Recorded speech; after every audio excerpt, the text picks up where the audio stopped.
Hey there, it's CJ Miller. I'm in my apartment in Shreveport, Louisiana. Uh, Across the Red River is beautiful Bossier City, Louisiana. Always want to invite you to come check things out. I guess this video is going to be about Peacemaker, Season 2, Episode 2, my little review of it. Okay, uh, the first one, the first episode of the second season is kind of it just kind of catches up with the remainders, the four people or the five people that call themselves the 11th Street Kids, you know, based off of the Hanoi Rocks song, the album or whatever. So that's their favorite. So anyway, yeah, catches up with them.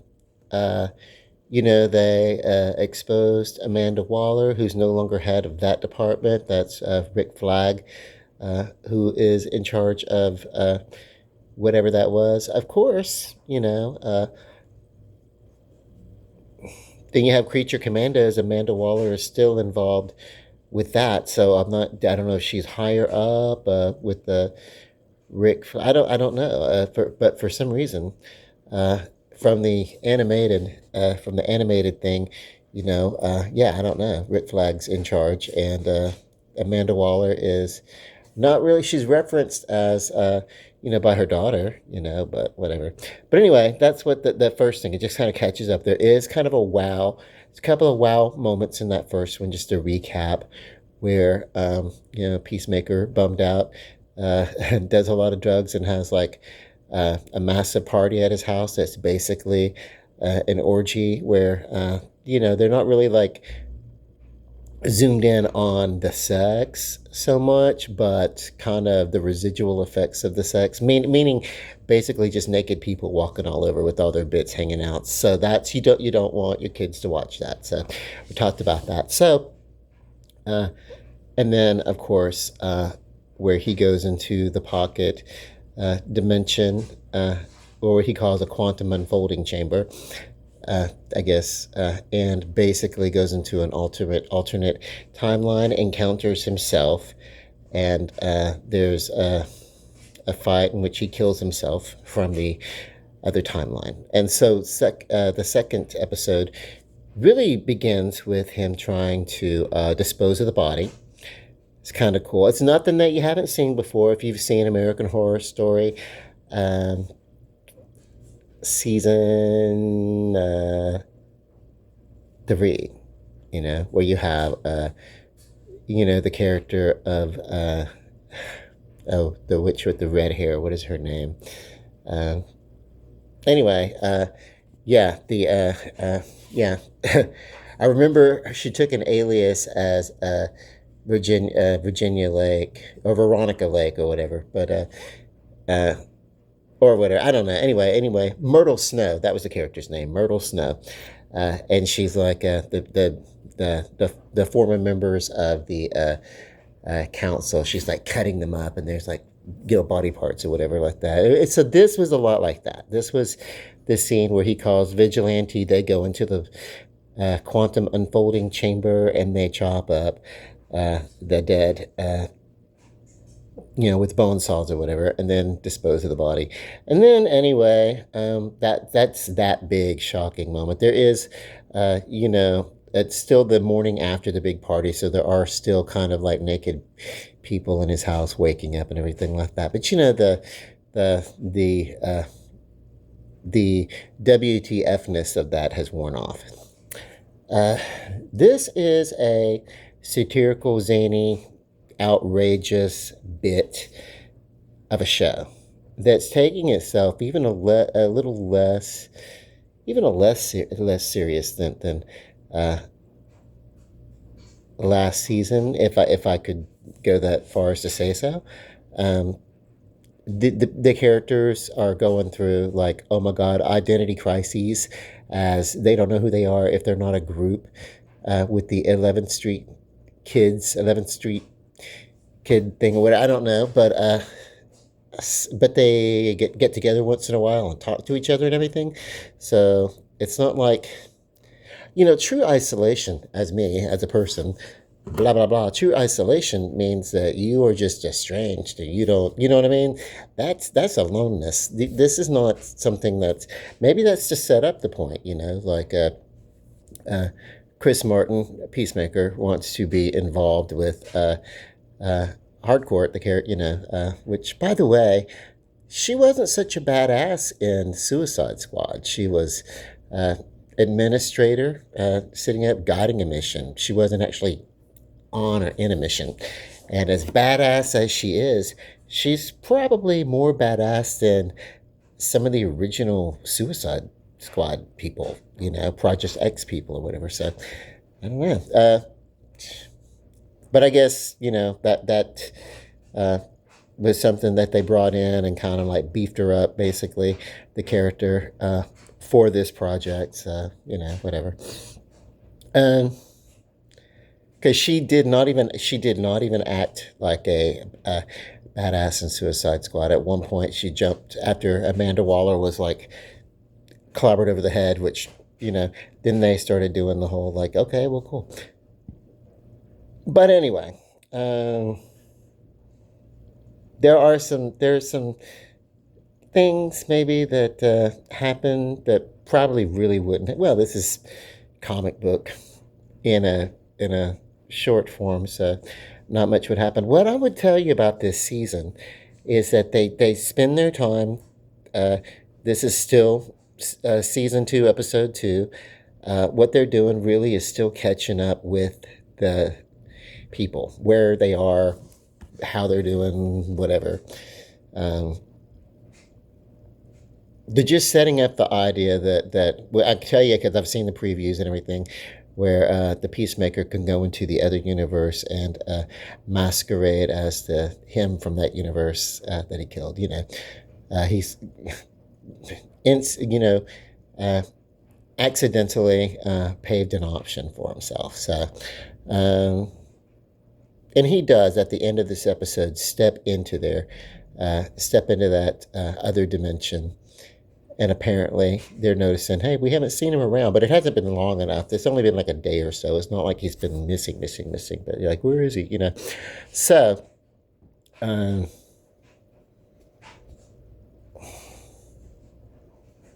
that's where we are. No, what I'm telling you is that absolutely nothing happens in this episode. There is a cool thing where uh, some agents go to the Peacemaker's house when he's not home, and they're going to kind of look around and investigate. And right when they're discovering interdimensional energy, uh, the eagle, uh, comes in out of nowhere and attacks the 4 or 5 agents that are there, and basically just mauls them and runs them out of the house, in the most badass fashion. This eagle is probably the toughest thing in this show so far. Like, um, you know, um,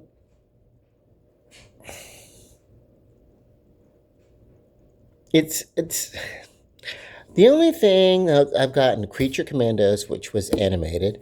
I've gotten Superman, uh, which was, and then I've gotten, Peacemaker. You know what I'd love to see from the DCU? Uh, and maybe we will get that. Maybe we'll get that, because I understand some zany and some levity and some outrageous fun. And oh my God, what I would love to see is, and I'm not saying that I need to see the comic book characters be all like gray and dark and dour and self doubting, you know what I mean? Self doubting. I'm making fun of my my speech. Um, I'm gonna tell you that some time ago I had some dental work done, and it realigned my teeth. from a chip that I had up in the front and everything. There's a crown there, and so I really do have to be careful about. I have to use a thought process when I'm speaking. Otherwise, I'm going to speak with an impediment. So sometimes that it's like wow, it comes off a little slurry or whatever. But whatever. Um, I do know from history, my childhood, learning to speak, and I had some speech therapy classes around kindergarten that helped. I'm able to uh, take that and just, hey, by the way, just get into the habit of speaking in this manner. And then what happens is you train yourself away from any sort of lisp or any of the other impediments, that a lot of people have, that they pick up just by habit, even. Um, oh, the one about not pronouncing the letter T, the consonant T, when it's in the middle of a word in particular, or sometimes at the end of the word. Uh, there's a there's a name for that. I forget what it is, but whatever. There's various impediments. They're not really, they don't really impede anything at all. I don't know why they call them impediments. Um, Maybe if you stuttered, trying to trying to think that, if you did that, then it impeded. Like I'm already doing it. I'm doing it because I imitated it, so now I'm doing it. Yeah, if it impedes. Yeah, but the only impediment that I have is I go off on tangents when I'm speaking. So it's like, hey, I'm here and I'm focused on this, but I'll also let me digress and blah, blah, blah. But I always circle back and complete what I'm going to do, which is basically why I can talk about all this, is because in season 2, episode 2 of Peacemaker, there's some visually fun things, but nothing really happens in the plot. Uh, you know, Economos was assigned an assistant to help him keep watch over Peacemaker. Those are the ones that go to check out the house when the gang's all having like a gathering on Harcourt's, rooftop gathering or whatever. And so that's when the Eagle comes in and like fucks everybody up. And I mean, like he does, like you'll see it. This is not something that little kids should be watching. They will be terrified of birds, but yeah. If they remade Alfred Hitchcock's the birds should do uh, what this eagle does to these group of people. And then you will be like, okay, yeah, that was a masterful story, The Birds. And then there was a sequel, Land's End. I had to go back and watch Birds 2, Land's End. I had access to it. I could have watched it. I really just couldn't get into it. It didn't have the same Alfred Hitchcock somewhat I didn't get into these characters, looking at these characters the same way I did in The Birds. And it could have just been something that I looked at at the time. I'm going to go back and give that another look.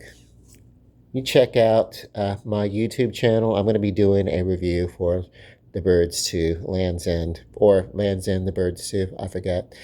I think Christopher Atkins was in it, so I think it was kind of a right around, he did like a series of movies about of course, the one with Brooke Shields where they're swimming in the Blue Lagoon, called the Blue Lagoon. And then he did the pirate movie with Christy McNichol. It was kind of a modern, but not really, kind of a dreamlike state of the Pirates of Penzance. It was kind of like that. And then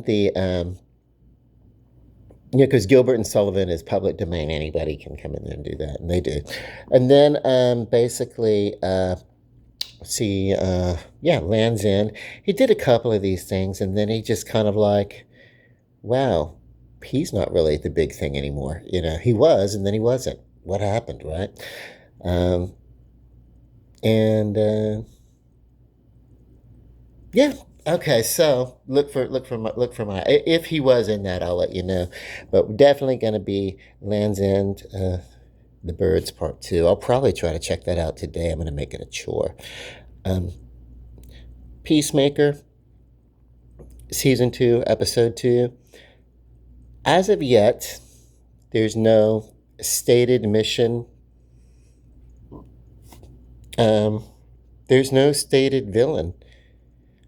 However, if you really want to know the truth,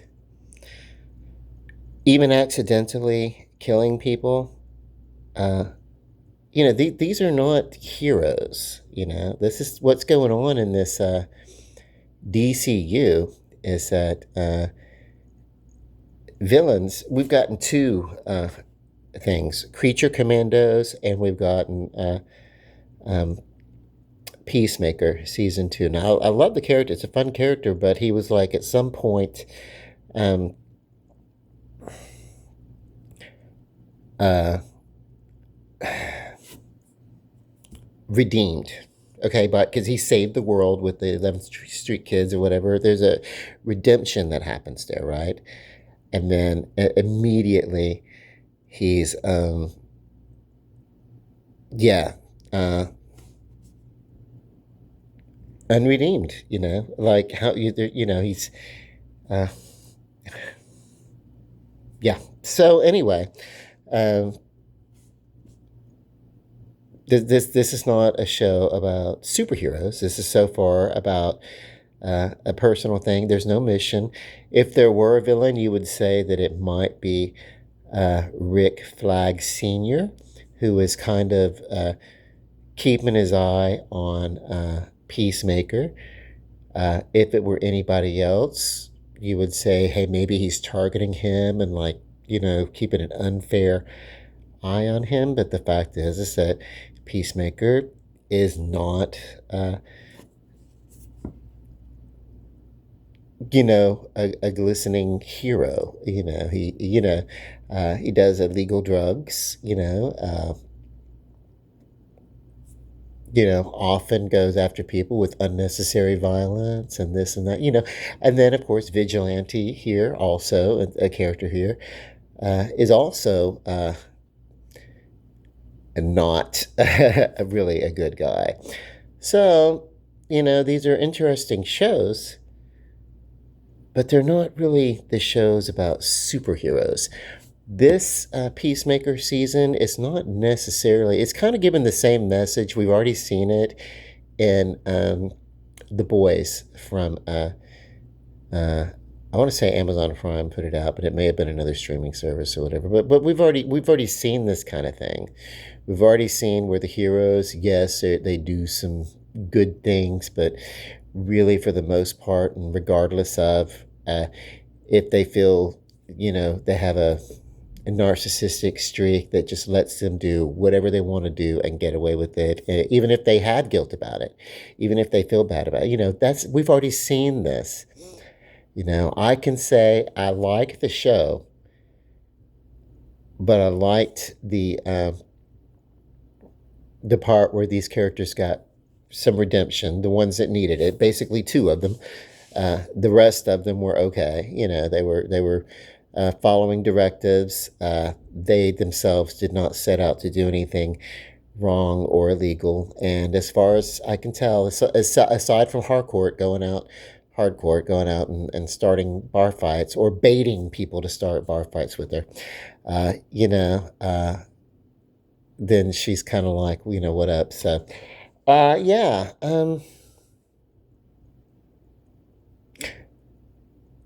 You know,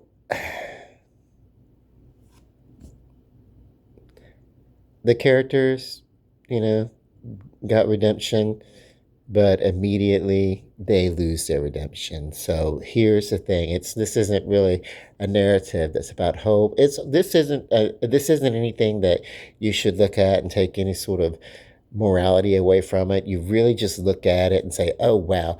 But it's almost it's almost stoner level. Not that I'm judging, but it's not. You don't look at this as any sort of like, massive lesson of morality or anything. Uh, the old classics, the old stories, those things that gave us, you know, uh, gods and mythology and humanity and a way to look at the human condition. That's what we used to get from comic books. And even some of that was happening as far as the Zack Snyder era, what you would call the DCEU, the DC Expanded Universe. Fans called it that, not the Warner Brothers studio. But they did separate. The Warner Brothers studio created a division called DC Studios, and DC can give you Elseworld stories, or it could give you the DCU, which is the story they're going to be telling in a connective stream of projects over 10 years. So this is basically not, so far, I should say, uh, there's no real through line. There's a connection where, Rick Flag comes in, then you have like you know, uh, Superman, and then you have, I don't know, uh, uh, the leader of the Justice Gang, Max Lord. He's not revealed himself to be good or bad, whereas in the DCEU, he had a different role, and he had a hypnosis that he could kind of uh, do in the comic books, but in the Wonder Woman movie, he became like the stone that would grant anybody's wish, and in exchange for. And so I wonder what they're going to do with him. Is he going to stay, in the background, or is he going to be revealed as a contender, a villain to contend with, or something? I don't know. So we're still in the what's going on here. What I'm getting at is all the projects of the DCU, this connective thing that James Gunn is doing, is basically uh, just looking at characters and developing characters. Where there are some things that have happened, even in the Superman movie. Uh, he intervened in a foreign country war, but to stop a war, and and so they're like, is the United States, did they send him, and blah blah blah, and so he has to go to prison that is being outsourced in a shady partnership, basically by Argos, which is headed by Rick Flag Sr. But he's kind of, not really new in Black Ops, but he's kind of new in this leadership capacity. So it could be an honest mistake of, strange bedfellows, so to speak, that he gets involved with Luthor. And of course, Luthor, it's in the Superman movie that he is revealed to be the villain, you know. Um, I don't. I liked the action of the movie in the Superman. I could say this because enough time's passed. Uh, I don't think these are adult movies with Superman's maybe a little more family friendly or whatever with the dog and stuff like that, but it's not really a kids movie. But I mean, this is taking itself lighter. What I would love to see is a movie where the characters can go through a dramatic narrative without having to consider, hey, do I need to turn into the bad guy in order to get the good thing done? Can they go through? Can this be a challenge without having to be an existential crisis? Um, you know.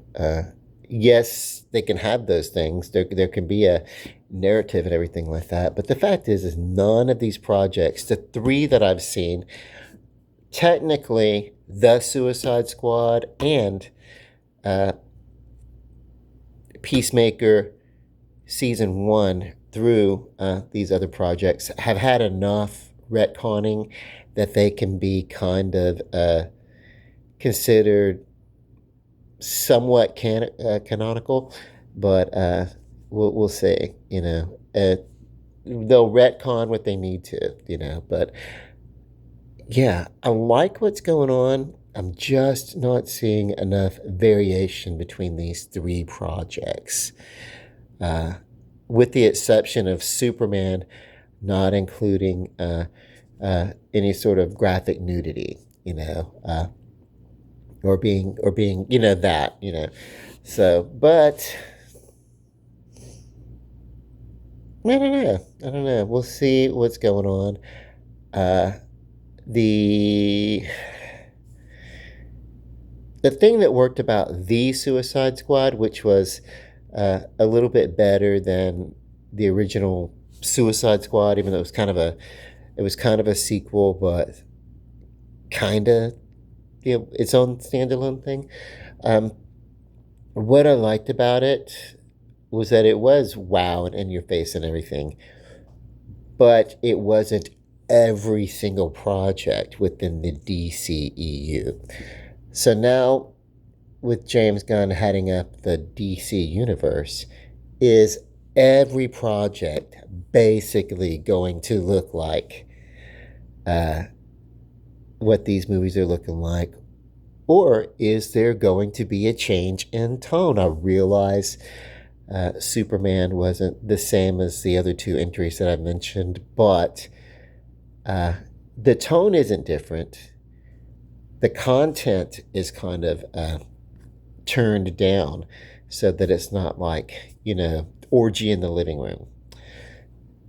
But the palette of it's not really that different. So I love that there's a through line and a continuity between the different movies, so that it doesn't seem like they're all in a separate universe. But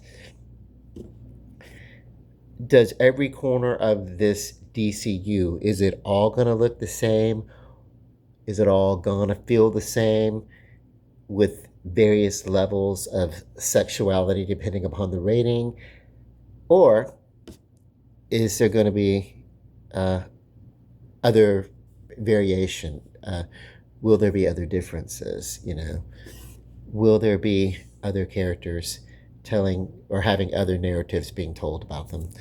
Uh, you know, Even within this connected DCU. But this is still, Peacemaker season 2, episode 2. There's only going to be 8 episodes. I'm getting, uh, feeds that are telling me that the last 3 episodes there's going to be a change, and there's going to be something that changes up. So we'll kind of see. I'm kind of taking a wait and see. I had the idea of a rating system when I'm talking about film, TV, things like that. It was originally going to apply to movies, but I can talk about TV shows and what would I, if this was a movie, would I pay a theatrical release, and if I did, would I pay for, whatever. Um, I think Peacemaker, I would have originally paid to see this second season as a movie. I think I'm going to adjust that, and I'm going to say this is going to go. And I don't know if the letter changes or not, because a lot of it is S for streaming, S for standard, this or this. Um, um, I'm gonna give this an S for streaming. Yeah, if I would pay for the HBO Max service to watch it, stream, that's where we're going to be with that. I wouldn't necessarily need to go see this in a movie. I probably would have paid to see it in a movie theater, uh, but probably would have been like, yeah, it would have been S for standard. So I really think that S for standard viewing and S for streaming on TV. I really think in what I'm looking at, I think they kind of equate to the same rating, you know, kind of like, you know, TV NR equates with like a movie R, where there's going to be like, there's going to be some, yeah, you know, some nudity and sexual content and stuff like, So I don't know. It's they're kind of this. It's kind of the an S is an S is an S. So and that I think that's kind of be, yeah. But the reason for the S is different. I would not really go out and pay. I think there's a slight like S for standard theater. I would not. I really wouldn't reach out and do this if I had the choice. I would wait, and I did, and of course there's no there's no choice, but I would watch it on the pay streaming service. So S for streaming. That's the rating that Peacemaker season 2, episode 2 is getting. I kind of feel like unless something radically changes, it'll be a fun time. You'll be able to kill some pastime with it and everything. I don't really feel like this is a significant. It's a character that James Gunn likes, and it's nice to see some familiarity. But we're going to need to get into some other entries within this DCU.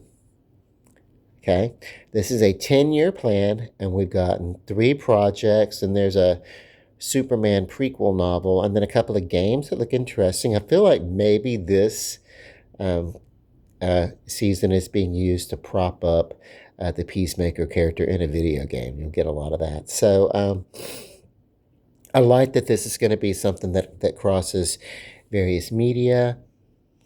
Um, I wonder if we'll know in the comic books, if we'll know which ones tie into the DCU or not. Will there be, uh, to go out and collect comic books from DC Studios about DC characters, DC Comics, to go out and see what's up and think that you're going to buy something that's going to tie into this multiverse right here, specifically this story, and it really doesn't. That could get confusing. That could get confusing because James Gunn is head of the DC movie studios, the DC, but not necessarily is he the head of DC Comics, or whatever. So, or does he hold sway over all the other projects that would come out? So that's going to be a little weird to look at, But 10 years, and he's had it. We've had 3 entries. They've been in production for about a year and a half. So we got about 7 more years to see what happens here. I'm giving some serious, flaw in my math there, but yeah. He's like, hey, we're not going to let go of any, we're not going to turn out anything unless we know that it's ready and this is right. And that's kind of cool. But we've gotten really kind of within the last year, kind of three releases or whatever, kind of somewhat close together. And so maybe one or two things need to happen. We're going to maybe need to get a break in between these releases for the DCU. And I hope that's not the way they go. Or we're going to need a change in tone and pace and some twists and turns because redundancy over 10 years is probably that's kind of as interesting as Marvel Studios is and was. That kind of was what was going on. It's like you get into I can go see the movie about this Marvel character or this Marvel character, but I don't have to see them all because really what I'm going to do is wait for that great big giant Avengers coming together. The Avengers. And then, well, you catch a couple of other movies in between, but that's really, that's great. I can catch it or not, but what I need to do is I really do need to catch that Age of Ultron. So we're waiting for the big event movies. And we still really have not gotten that from DC movies, DCEU, which is what the fans called it, not the studio, and now the DCU. Are we going to have that big, hey, we really got to go out and save the whole universe or the multiverse closing in and crash and everything like that? You think that's something that Marvel was leading up to, but there's no real risk because you have uh, Doctor Strange, who, when the universe was going to close in and the multiverse and everybody was going to come and everything was going to come together in that big, he was able to, you know what, we're just going to do a spell, and it wasn't even his suggestion, it was Peter Parker's, make everybody forget about me. So, whatever. But I think they were going to lean in one direction and then they had to change gears because of like a controversy involving the actor playing Kane, which I don't know, whatever. Um, you have to learn to maybe separate the artist from their art. And we've all got things in our lives that we wish we hadn't have done and that we wish that, or maybe we don't, that we definitely have parts of us that if we were to reflect that out to the world, people would point a finger in judgment and say, hey, you are less than worthy. We've all got that. We all will have it if we haven't already. Something will happen. You know what I mean? There's always that. There's reason for guilt and shame in every human life uh, uh, when held up to the society uh, in which we choose to live. And I say we choose to live because, yeah, we choose to remain here. And if we don't like it, we can go elsewhere. But no, we choose to stay here. So that means if you choose to stay in the society, you follow society's rules. And if you don't like it, you do what your structure says to do. Maybe you can talk about it. Maybe you can vote about it. Maybe you can whatever. But whatever, you just, you work within your system, whatever. So anyway, what else? Yeah, so we've all got that.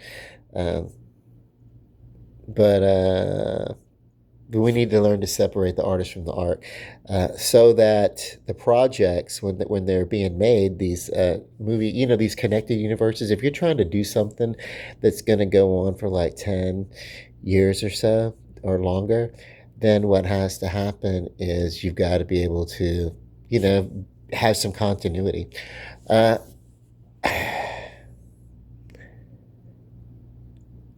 um, yeah, I like the tone of the DCU, but already project number 3 in visual media. I haven't looked into the game. I'm not a gamer. I probably won't, but I want to get that Superman prequel. But to be honest with you, the aesthetics of it's becoming a little redundant. The tone of it, the quirky, so yeah, let's James Gunn head the studio, but also bring in some other people with other vision, uh, so that we can have some variation that's really going to enrich your palette, and will keep everything from being monotonous. Okay, that's my review. Peacemaker, Season 2, Episode 2, um, and uh, S for streaming, not for the theater. And love and light. Peace. Bye.